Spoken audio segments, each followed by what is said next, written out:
ಜೀವಾಮೃತದಲ್ಲಿ ನೀವು ಕಂಡ ಬದಲಾವಣೆಗಳು ಯಾವುದು ಬಹಳ ಚೆನ್ನಾಗಿ ನಿಮಗೆ ಕೈ ಹಿಡಿತು? ನಿಮಗೆಲ್ಲ ಈ ಸೈಜು ಎರೆಹುಳು ಸಿಗುತ್ತೆ, ಅದು ಜೀವಾಮೃತದಿಂದ ಸಿಗೋಂಥ ದೊಡ್ಡ ಲಾಭ ಮತ್ತು ಬೆನಿಫಿಟ್ಟು. ಮುಂಚೆ ಎಷ್ಟು ಖರ್ಚು ಮಾಡ್ತಿದ್ರಿ ಗೊಬ್ಬರಕ್ಕೆ, ಆಮೇಲೆ ಎಷ್ಟು ಖರ್ಚು ಮಾಡ್ತಿದ್ದೀರಿ? 80ರಿಂದ 1 ಲಕ್ಷ ರೂಪಾಯಿ ವಾರ್ಷಿಕವಾಗಿ ಆಗೇ ಆಗೋದು. ಹಾಯ್ ಹಲೋ ನಮಸ್ಕಾರ, welcome to Freedom Farming Kannada YouTube channel.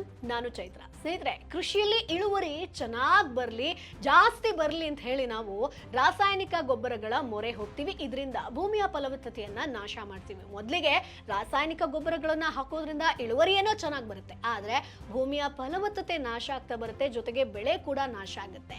ಅದರ ಬದಲು ನೈಸರ್ಗಿಕ ಗೊಬ್ಬರ ಅಂದ್ರೆ ಜೀವಾಮೃತವನ್ನ ಬಳಸಿದ್ರೆ ನಮ್ಮ ಭೂಮಿಗೆ ಅಮೃತ ಅಂತಾನೆ ಹೇಳ್ಬೋದು. ಹಾಗಾದ್ರೆ ಮನೆಯಲ್ಲೇ ಜೀವಾಮೃತವನ್ನ ಹೇಗ್ ತಯಾರಿಸೋದು, ಇದರಿಂದ ಏನ್ ಉಪಯೋಗ ಅಂತ ಗೊತ್ತಾಗಬೇಕು ಅಂತಂದ್ರೆ ಈ ವಿಡಿಯೋವನ್ನ ನೀವು ಮಿಸ್ ಮಾಡದೆ ಕೊನೆ ತನಕ ನೋಡಬೇಕು.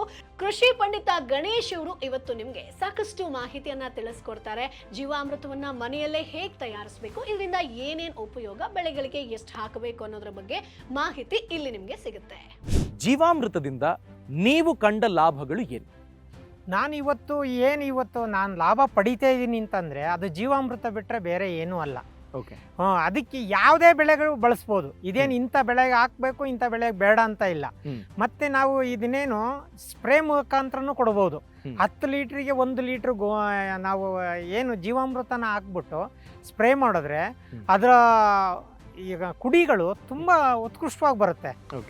ಮತ್ತೆ ಈ ಭೂಮಿಗೆ ಹಾಕುವಾಗ ನೀವು ಎಲ್ಲದಕ್ಕೂ ಹಾಕ್ಬೋದು. ಈಗ ಕೆಲವ್ರು ಹೇಳ್ತಾರೆ ಈ ಏಲಕ್ಕಿಗೆಲ್ಲ ಬೋರೋರ್ ಬರುತ್ತೆ ಅಂತಂತ ಹೇಳ್ತಾರೆ, ಆದರೆ ನನ್ನಲ್ಲಿ ನಾನು ಮಾಡಿರೋಂಥ ಏಲಕ್ಕಿಗೆ ಬೋರೋರ್ ಬರಲ್ಲ. ಯಾಕೆಂದರೆ 7 ದಿವಸಕ್ಕೊಮ್ಮೆ ಅದು ಮೊಟ್ಟೆ ಇಡೋದ್ರೊಳಗಡೆನೆ ನಾವು ಒಂದ್ಸರಿ ಸ್ಪ್ರೇ ಮಾಡಿಬಿಟ್ರೆ ಇದನ್ನು ಅದು ಬರಲ್ಲ, ಅಲ್ಲೇ ತಿಂದಾಕತ್ತೆ ಅದು ಇರೋಂಥ ಜೀವಿಗಳು.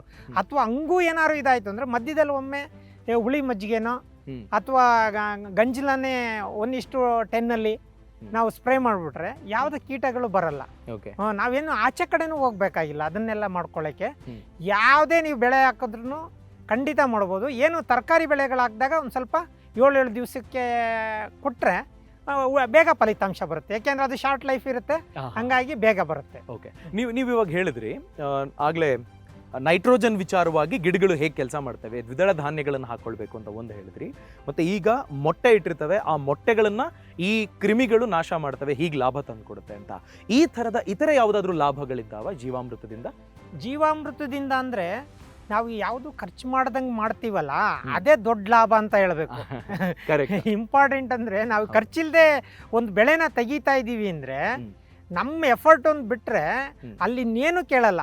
ನಾವು ನಮ್ಮ ಆಸಕ್ತಿ, ಈಗ ಅದಕ್ಕೆ ಮುಚ್ಚಿಗೆ ಮಾಡಬೇಕಾ, ಅದಕ್ಕೆ ಯಾವ್ದಾದ್ರು ಸಣ್ಣ ಪುಟ್ಟ ಕಾಂಪೋಸ್ಟ್ ಕೊಡಬೇಕಾ, ಅಥವಾ ಯಾವುದಾದ್ರೂ ಒಂದು ಗಿಡಗಳ ಕಷಾಯ ಮಾಡಿ ಹೊಡಿಬೇಕಾ, ಯಾವುದಕ್ಕೂ ಆಚೆ ಹೋಗಂಗಿಲ್ಲ. ಒಂದು ಸೀಬೆ ಗಿಡ ಅಲ್ಲೇ ಬೆಳೆದಿರುತ್ತೆ, ಪ್ರತಿಯೊಂದು ಅಲ್ಲೇ ಇರುತ್ತೆ, ಅಲ್ಲೇ ತಗೊಂಡು ಮಾಡೋದ್ರಿಂದ ಇದರಿಂದ ಎಲ್ಲಾವುದು ಅಡ್ವಾಂಟೇಜ್, ಡಿಸ್ಅಡ್ವಾಂಟೇಜ್ ಯಾವುದು ಇಲ್ವಲ್ಲ, ಅದು ಹೇಳಕ್ಕೆ ಆಗಲ್ಲ. Very nice, very nice. ನೀವು ನಿಮ್ಮನ್ನ ತರಕಾರಿ ಗಣೇಶ್ ಅಂತಲೇ ಇಲ್ಲಿ ಕರಿತಿದ್ರು ಮುಂಚೆ. ಮೇ ಬಿ ಈಗಲೂ ನೀವು ಉತ್ತಮ ಕ್ವಾಲಿಟಿ ಅದನ್ನು ಕೊಡ್ತಿರೋದಕ್ಕೆ ಆರ್ಗ್ಯಾನಿಕ್ ತರಕಾರಿ ಗಣೇಶ್ ಅಂತ ಕರಿಬಹುದೇನೋ. ಹೇಳಿ, ನಿಮಗೆ ಈ ಇಳುವರಿ ವಿಚಾರದಲ್ಲಿ ಸರ್, ಕೆಮಿಕಲ್ ಫಾರ್ಮಿಂಗ್ ಮಾಡ್ತಿದ್ರಿ, ಒಂದು ಹಂತದ ಇಳುವರಿ ಇತ್ತು, ಜೀವಾಮೃತಕ್ಕೆ ಸಡನ್ಲಿ ಶಿಫ್ಟ್ ಆದ್ರಿ ಅಥವಾ ಹಂತ ಹಂತವಾಗಿ ಶಿಫ್ಟ್ ಆದ್ರ, ನೀವು ಅದನ್ನು ತಿಳಿಸ್ಕೊಡಿ. ಸೊ ನೀವು ಅದೇ ಇಳುವರಿಯನ್ನ ಪಡೆಯೋದಕ್ಕೆ ಎಷ್ಟು ದಿನ ಹೇಗೆ ಬ್ಯಾಲೆನ್ಸ್ ಮಾಡಿದ್ರಿ, ಹೇಗೆ ಜೀವಾಮೃತವನ್ನು ಜಾರಿಗೆ ತಂದ್ರಿ, ಹೇಗೆ ಅದು ನಿಮಗೆ ಫಲವನ್ನು ಕೊಡ್ತಾ ಹೋಯ್ತು, ಅದ್ರ ಬಗ್ಗೆ ಹೇಳಿ ಸರ್ ನನಗೆ. ನಾನು ಒಮ್ಮೆಗೇನೆ ಬಿಟ್ಟಿದ್ದು.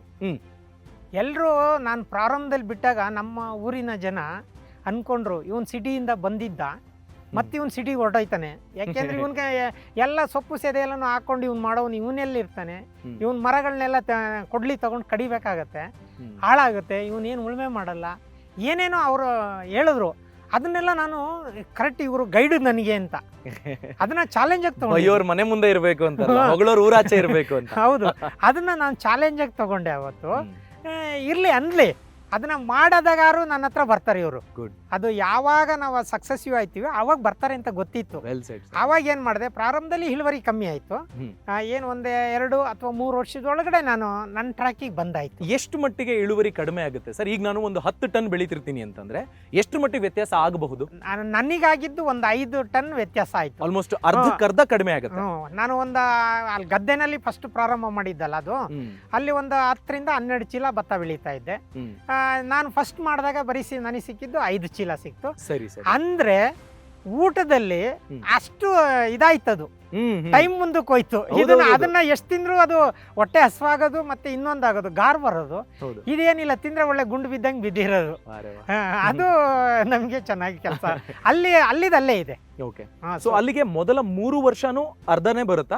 ಇಲ್ಲ ಇಲ್ಲ, ಹಾ. ಗ್ರಾಜುವಲ್ ಆಗಿ ಜಾಸ್ತಿ ಜಾಸ್ತಿ ಆಗುತ್ತೆ. ಆಗುತ್ತೆ. 1 ವರ್ಷ ಕಮ್ಮಿ ಆಗುತ್ತೆ, ಇನ್ನೊಂದು ವರ್ಷ ಸ್ವಲ್ಪ ಇಂಪ್ರೂವ್ಮೆಂಟ್ ಆಗುತ್ತೆ. ಹ್ಮ್. 3ನೇ ವರ್ಷಕ್ಕೆ ಏನ್ ಮೊದಲು ಬೆಳೀತಾ ಇದ್ವು ಅಷ್ಟು ಬೆಳೆಯಂಗಾಯ್ತು. ಹಾಗಾಗಿ ಅತಿ ಆದ್ರೆ ಅಮೃತ ಕೂಡ ವಿಷ ಅಂತ ಹೇಳ್ತಾರೆ. ಸೊ ಜೀವಾಮೃತವನ್ನ ತಯಾರಿಸುವಾಗ್ಲೂ ಕೂಡ ಅದರದ್ದೇ ಆದಂತಹ ಒಂದು ಪ್ರಮಾಣದಲ್ಲಿ ನೀವು ತಯಾರಿಸಬೇಕಾಗತ್ತೆ. ಜೊತೆಗೆ ಬೆಳೆಗಳಿಗೆ ಎಷ್ಟು ಪ್ರಮಾಣದಲ್ಲಿ ಹಾಕಬೇಕು ಅನ್ನೋದು ಕೂಡ ನಿಮ್ಗೆ ಗೊತ್ತಾಗಬೇಕು. ಸೊ ಹಾಗಾಗಿ ಜೀವಾಮೃತವನ್ನ ಹೇಗೆ ಬಳಸಬೇಕು, ಹೇಗೆ ತಯಾರಿಸಬೇಕು ಅನ್ನೋದ್ರ ಬಗ್ಗೆ ಇನ್ ಡಿಟೇಲ್ ಆಗಿ ಮಾಹಿತಿ ಬೇಕು ಅಂತಂದ್ರೆ ಈಗಲೇ ಫ್ರೀಡಮ್ ಆಪ್ ಅನ್ನ ಡೌನ್ಲೋಡ್ ಮಾಡಿ ಜೀವಾಮೃತವನ್ನ ಹೇಗೆ ತಯಾರಿಸಬೇಕು ಅನ್ನೋದ್ರ ಬಗ್ಗೆ ಸುಮಾರು 1.5 ಗಂಟೆಯ ಸಂಪೂರ್ಣ ಕೋರ್ಸ್ ಇದೆ. ಇಲ್ಲಿ ನಿಮ್ಗೆ A to Z ಮಾಹಿತಿ ಸಿಗುತ್ತೆ.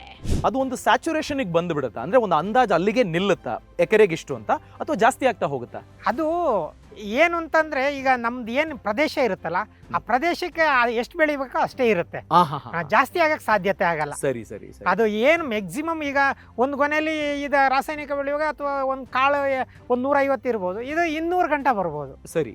ಅದು ಬಿಟ್ಟು ಆಚೆಗೆ ಏನು ಹೋಗಲ್ಲ, ಏರಿಯಾ ಕಮ್ಮಿ ಇರುತ್ತಲ್ಲ, ಓಕೆ. ಆ ಏರಿಯಾ ತಕ್ಕಂತೆ ಆ ಪ್ರೊಡಕ್ಷನ್ ಬರುತ್ತೆ. ಓಕೆ. ನೀವೇನು ಎಲ್ಲ ಖರ್ಚು ಮಾಡಿ ಬೆಳಿತೀರ ಅದಕ್ಕಿಂತ ಒಳ್ಳೆ ಪ್ರೊಡಕ್ಷನ್ ಇರುತ್ತೆ. Okay okay.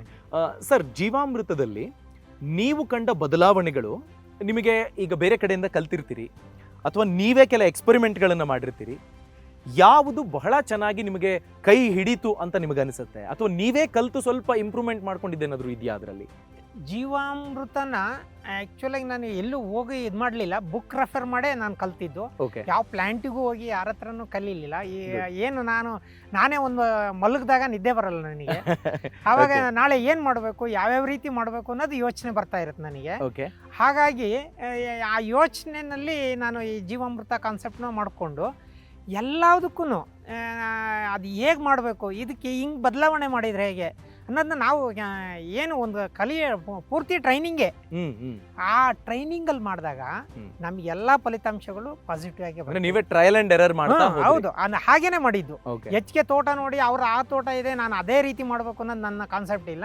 ಇವತ್ತು ಅಷ್ಟೇ ನಾನೇ ನನ್ನದೇ ಯೋಚನೆಗಳಲ್ಲಿ ಬೇರೆ ತೋಟಗಳನ್ನ ಮಾಡಿ ಹೇಳ್ತೀನಿ, ಹಿಂಗೆ ಮಾಡಿ ಇದು ಆಗುತ್ತೆ ಅಂತ. ಯಾಕೆಂದರೆ ಅದು ಅಷ್ಟು ಒಂದು ಈ ಕೆಲವು ನೋಡಿ ಇದೆ, ಈ ಮರಗಳೇ ಸಾಕ್ಷಿ. ಇದು ಹತ್ತತ್ರ ಹಾಕ್ಬಿಟ್ಟೆ ನನಗೆ ಗೊತ್ತಿಲ್ಲದೆ, ಈಗ ಹಾಕೋರಿಗೆ ಹೇಳ್ತೀನಿ 15 ಅಡಿಗೆ ಒಂದು ಹಾಕಿ ಅಂತಂತ. ಏನ್ ಮರಗಳಿವು? ಹೆಬ್ಬೇವು. ಹೆಬ್ಬೇವು. ಈ ಮಧ್ಯದಲ್ಲಿ ನೆಲ್ಲಿ ಮರ ಇದೆ. ಉದ್ದಕ್ಕೂ ದುಡ್ಡೆ.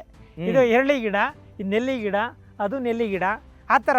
ಇದು ಚಕ್ಕೆ ಗಿಡಗಳಿದೆ ಅಲ್ಲಿ, ದಾಲ್ಚಿನ್ನಿ, ಆ ಥರ.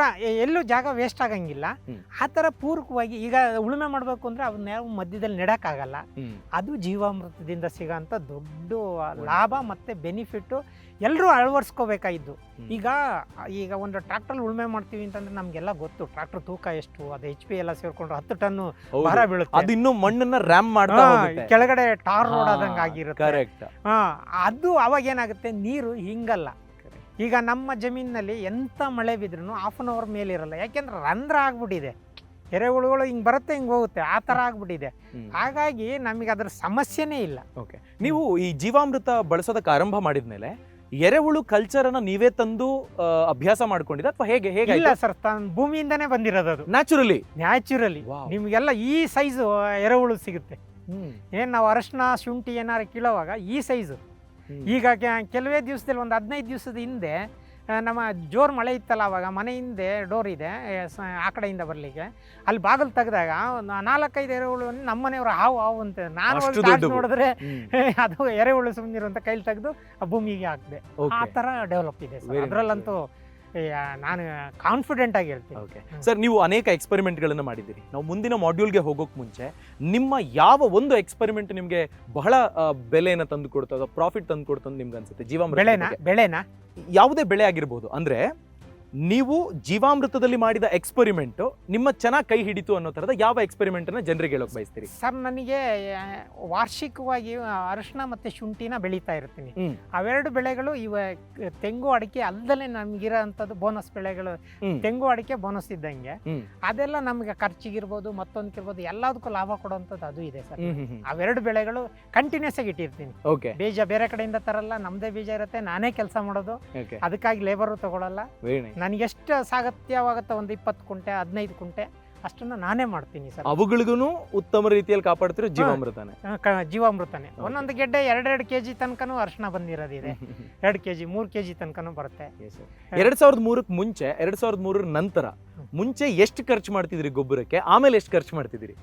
ಮೊದಲಂತೂ ವಾರ್ಷಿಕವಾಗಿ ನಂದು ಬೀಜ ಗೊಬ್ಬರಗಳೆಲ್ಲ ಲೆಕ್ಕ ಹಾಕೊಂಡ್ರೆ 80ರಿಂದ 1 ಲಕ್ಷ ರೂಪಾಯಿ ವಾರ್ಷಿಕವಾಗಿ ಹಾಗೆ ಆಗೋದು.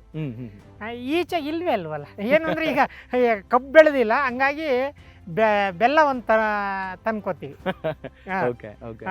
1-2 kg ಒಂದೊಂದು ಇದಕ್ಕೆ ಬೇಕಾಗತ್ತೆ. ಅವಾಗ ಏನು ಮಾಡ್ತೀವಿ, ಈ ಏನು ರಾಸಾಯನಿಕಗಳನ್ನ ಹಾಕದೇ ಇರೋಂಥ ಬೆಲ್ಲಗಳನ್ನ ಕ್ವಿಂಟಲ್ ಗಟ್ಟಲೆ ತಂದಿಟ್ಕೊಳ್ಳೋದು ಒಂದು ಬಿಟ್ರೆ ಇನ್ಯಾವುದು ಖರ್ಚಿಲ್ಲ ಸರ್. ಈ ಒಂದು ವಿಡಿಯೋ ನಿಮ್ಗೆ ಯೂಸ್ಫುಲ್ ಆಗಿರುತ್ತೆ ಅಂತ ಅನ್ಕೊಳ್ತೀನಿ. ಮುಂದಿನ ವಿಡಿಯೋದಲ್ಲಿ ಮತ್ತಷ್ಟು ಕೃಷಿ ಮಾಹಿತಿ ಜೊತೆ ನಾನ್ ನಿಮ್ ಮುಂದೆ ಹಾಜರಿರ್ತೀನಿ. ಅಲ್ಲಿವರೆಗೂ ಬೈ ಬಾಯ್.